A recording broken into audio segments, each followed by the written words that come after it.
Pinakamahalaga sa lahat, buhay ng tao. Kaya dapat laging alerto. 24.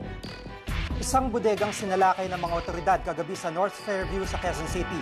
Sa bodegang ito, napag-alamang may nakaimbak ng mga substandard o mababang kalidad na semento. Si Oscar Oida, naka-alerto, 24. Ito ang tumambad sa mga operatiba ng NBI nang salakayin nila ang isang bodega ng semento sa may North Fairview, Quezon City pasado alas 8 kagabi.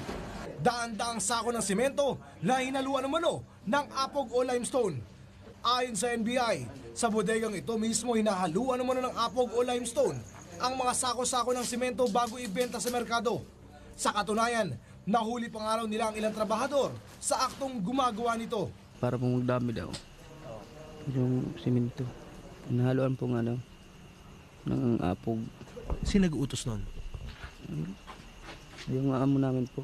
Ayon sa NBI, di biro ang perwisyong idinudulot ng modus operandi na ito. Malaki po ang epekto nito dahil hindi na po maganda ang quality ng sementong gagamitin sa pagpatayo ng bahay or building. Naaresto ng NBI sa naturang operasyon ang sinasabing may-ari ng bodega na si Irene de la Cruz.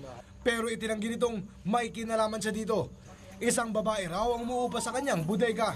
Sa totoo naman, yung simento na yan, hindi sa akin. Umuupa sila sa akin dyan, pero hindi ko alam. Alam ko simento, pero hindi ko alam yung kamukha ng mga sinasabi nila ngayon na may hinahalo daw.